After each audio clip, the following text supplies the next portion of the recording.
ఈ నమ్మదగిన ప్రేమ ఆయన పాదములు చెంత తప్ప ఈ లోకంలో ఎక్కడనో దొరకదు.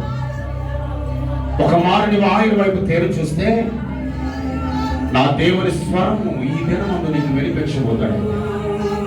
నా దేవుని స్వరమును వినబోతూ ఉన్నాను.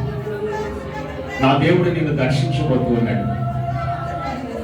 నీవు ఆరాధించిన దేవుడు సర్వశక్తి కలిగిన దేవుడు. లోక సంబంధమైన ప్రేమ, లోక సంబంధమైన మమకారాలు నేను విడిచిన నా దేవుడు నేను విడిచిపెట్టలేదు. నా దేవుని వైపు చూస్తే సంపూర్ణమైన శక్తిని అనుభవిస్తాను. నా దేవుని వైపు చూస్తే సంపూర్ణమైన మహిమని అనుభవిస్తాను. ఈ రాత్రి ఒకసారి ఆలోచించు. అనేకులు నిన్ను విడిచిపెట్టి ఉండవచ్చు. అంధకాల మధ్య నువ్వు